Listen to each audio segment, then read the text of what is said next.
This is the Patumwan district. It is probably the most recognizable district in Bangkok. It has many businesses, schools, parks, shopping malls, and many other activities located within its borders. In order to analyze the location of these activities more easily, a grid is overlaid on top of this map, and each square is colored according to which program and activity is more relevant in that specific area. 9 different archetypes were extracted from this analysis, these being roads, the canal, which is Klong San Sep, high vegetation or trees, low vegetation or shrubs or fields of grass, the Patumwan Temple, which is located in between Paragon and Central World, shops and malls, office buildings, condominiums and apartments, and lastly, high-density residential areas.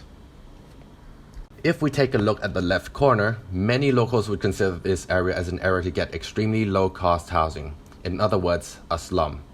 This interested me. Poor people being able to live next to such prospering wealth and development of the Patumwan area. I wanted to know more about the middle ground, the transition between the two worlds. Soi Kasem San 3 was a great option as it is the only soi in the Patumwan district that has a bridge connecting to the slum.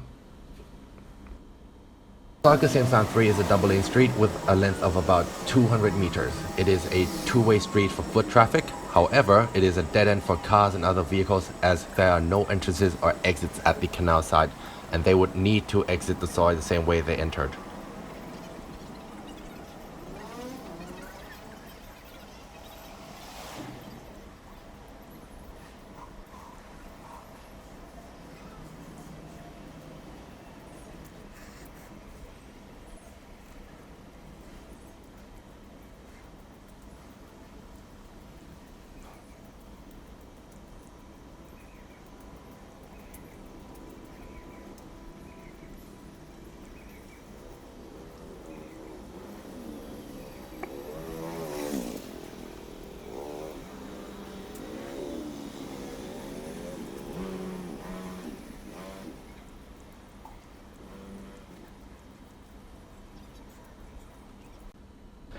Connecting Rama 1 Road to the slum, this interstitial space lies perpendicularly in between both sites.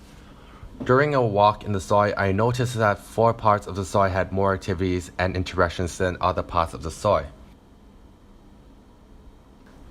The first spot is a fruit vendor at the beginning of the soi. He is the only shop that is open in an area that used to be full of street food vendors. The second spot is the shop owned by an old woman who sells water and snacks, but mainly sells energy drinks. I took interest in this shop because of the owner's relationship with people in the soi. The third being a condominium which has a lot of delivery services going in and out all day. The last being a bridge crossing over from the slum. This is the main connection most people from the slum use when coming over to the Patumwan area.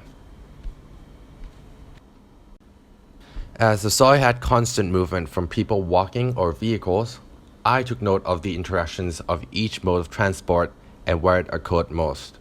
For most street vendors, it was visited by locals walking. Vehicles frequent the condominiums, some being residents and some delivering goods. The bridge has only foot traffic as it is only accessible by walking. In this diagram, I trace each kind of movement in and out of the soi, where it started and where it ended. Yellow being motorbikes, green being cars, and orange being pedestrians. This diagram summarizes the time that each spot becomes active. We can see that most spots start off in the morning and activity dwindles down along with the day, except for the delivery services to the condominium, which contradicts with the other spots. Her day starts off at 8 a.m., where she opens up the shop waiting for construction workers to arrive. The workers are her main users, as she's set up in this location because of the construction site. They are also the reason why she sells energy drinks rather than food. Throughout the day, she would get a constant stream of workers who come by and buy energy drinks from her, but the numbers would spike a bit higher during the lunch break. She also sells snacks to vary the option for her customers a bit.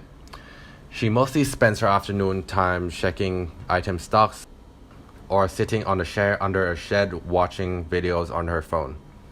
She still gets to sell her drinks to a few more workers who need an extra boost of energy or people passing by her shop. During the evening, as her main target group leaves the construction site, she has a secondary group of customers coming to her.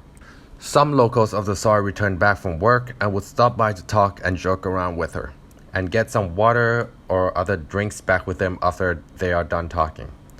She starts packing up and closing the shop around 9 to 9:30 p.m. and will always try to go home before 10 p.m. Her shop is located across the street from the construction site. On this particular day, her husband came in to help her restock the snacks in her shop, as you can see him and his truck behind the shop. The construction workers were shy and did not like the idea of being in a video. Most of them walked away or walked behind me while I was filming.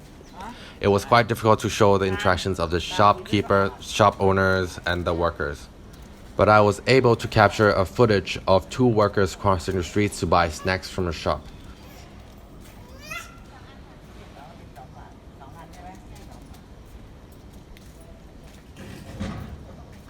The owner spends most of her time on a white plastic chair and only gets up if she needs to go to the bathroom or to restock the items.